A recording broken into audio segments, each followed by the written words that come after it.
ராதே கிருஷ்ணா. ஓங்கி உலகளந்த உத்தமன் பேர் பாடி நாங்கள் நம் பாவைக்கு சாற்றினீர் ஆடினால் தீங்கின்றி நாடெல்லாம் திங்கள் மும்மாறி பெய்து. அழகான திருப்பாவை பாசுர தினம் இன்று. அதில் இப்படி ஒரு பாக்ய விசேஷம். இன்னைக்கு காத்தால முதல் தரிசனம் தாடாளா தாடாளா வெண்ணெய் உண்ட தாடாளா தாடாளா தாடாளா தவிட்டுப்பானை தாடாளா. தாடாளன் அப்படின்னு சொல்லுவாள். தாள் ஆளன். தாள் அப்படின்னா திருவடி. திருவடியால் உலகத்தை அளந்தவன் தாளாளன் தாடாளன். இங்கே தான் லோகநாயகின்னு தாயாருடைய சந்நிதி. ரொம்ப விசேஷமான ஒரு திவ்ய தேசம் இது. காழி சீராம விண்ணகரம் அப்படின்னு திருநாமம். காழி உறுதியான நிலை பெற்ற அப்படி அர்த்தம். சீராம விண்ணகரம். ஆச்சரியமான ஸ்ரீராமனுடைய சன்னதியும் இருக்கு. முக்கியமாக இங்கே உள்ள இருக்கிறது யார் அப்படின்னா திரிவிக்ரம பெருமாள். ஓங்கி உலகளந்தவன். இடது காலை தூக்கிண்டு வலது காலை பூமியில் வச்சுண்டு வலது கையில் அழகா மகாபலி கொடுத்த தானத்தை வாங்கிண்டு இடது கையால் ஜோரா இன்னும் ஒரு அடி எங்கேன்னு மகாபலி கிட்ட கேட்டுண்டு நிற்கக்கூடிய திரிவிக்ரம அவதார பெருமாளுடைய திவ்ய தேசம்.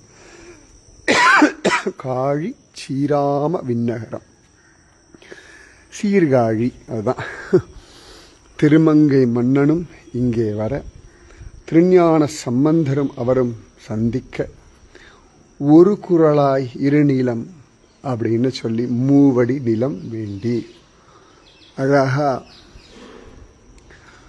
ஜம்முன்னு திருமங்கை ஆழ்வார் பாசுரம் சொல்ல அழகான ஒரு திவ்ய தேசம். காழி சீராம விண்ணகரம் ஆண்டாள் சந்நிதி. இங்கே தான் உலகளந்த பெருமாள் திரிவிக்ரமன் ஜம்முன்னு நிற்கார். ரோமச முனிவர் அவருடைய தபசுக்கு மயங்கி பகவான் இங்கே காட்சி கொடுத்தான். பிரம்மதேவனுடைய நீண்ட ஆயுள்ன்ற கர்வத்தை பகவான் இங்கே அடக்கிறான். பிரம்மாவுடைய ஒரு நாள் ஒரு பிரம்மாண்டம் அழியும் பொழுது இந்த ரோமச முனிவருடைய உடம்புல இருக்கக்கூடிய ஒரு முடி கீழே உதிரும். அப்போ எவ்வளோ பெரிய ஆயுசு, தீர்க்க ஆயுசு அவருக்கு இருக்கும் பாருங்க. சரியா? சாதாரணமாக சொல்லணும், ஒரு முடி மாதிரி அப்படின்னு சொல்லணும் இல்லையா? கணுக்கால் முடி மாதிரிலாம். இதெல்லாம் யார் சொன்னோம்னா ரோமச முனிவர் தான் சொல்லணும். அப்படிப்பட்ட அழகான ஒரு திவ்ய தேசம் இது. காழி சீராம விண்ணகரம் அப்படின்னு. இந்த இடத்துல உள்ளுக்குள்ள உலகளந்த பெருமாள் இருக்கா. இந்த இடத்துல ஜோரா ஜம்முன்னு ஸ்ரீராமன் இருக்கார். அழகான திவ்ய தேசம் இது. காழி சீராம விண்ணகரம். தாளாளன். அழகாக தாளாலே பூமியை அளந்தவன் அவன். இந்த இடத்துல ஸ்தல விருட்சம் அழகா இங்க மணவாள மாமுனிகள்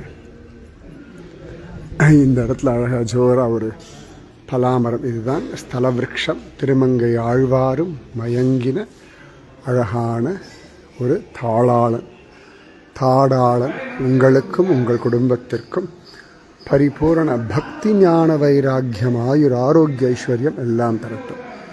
இங்கே தான் அழகா ஜம்முன்னு அழகா இருக்கா. திருமங்கை ஆழ்வார் வந்த பொழுது இந்த பெருமாள், இந்த உற்சவ மூர்த்தி தாளாளனை இங்கே இருந்த ஒரு வயசான ஸ்திரீ அவகிட்ட தான் இருந்தானவன். அவள் தவிட்டுப்பானைக்குள்ள போட்டு அவனை மூடி வச்சிருந்தா. அதனால தாடாளா தாடாளா தவிட்டுப்பானை தாடாளா தாளாளா தாடாளா வெண்ணையுண்ட தாடாளா அப்படின்னு சொல்லுவார்கள். திருமங்கை மன்னன் மயங்கின அழகான ஒரு திவ்ய தேசம். சீக்கிரம் நீங்களும் இங்கே வரணும். ஓங்கி உலகளந்த அந்த திருமேனி சௌந்தரியத்தை பார்க்கணும். அத்தனை அழகு பெருமாள். அதாவது இன்னைக்கு முழுக்க பார்த்துட்டு இருக்கலாம். அத்தனை ஜோரான பெருமாள் இவர். சுவாமியினுடைய அந்த திருமேனி இன்னைக்கு முழுக்க ஜம்முன்னு அனுபவிச்சு பார்த்துட்டு இருக்கலாம். இடது காலை மேலே தூக்கின்னு இருக்கக்கூடிய சுவாமி. இதோ இப்படிதான் இங்கே சுவாமி இருக்கார்.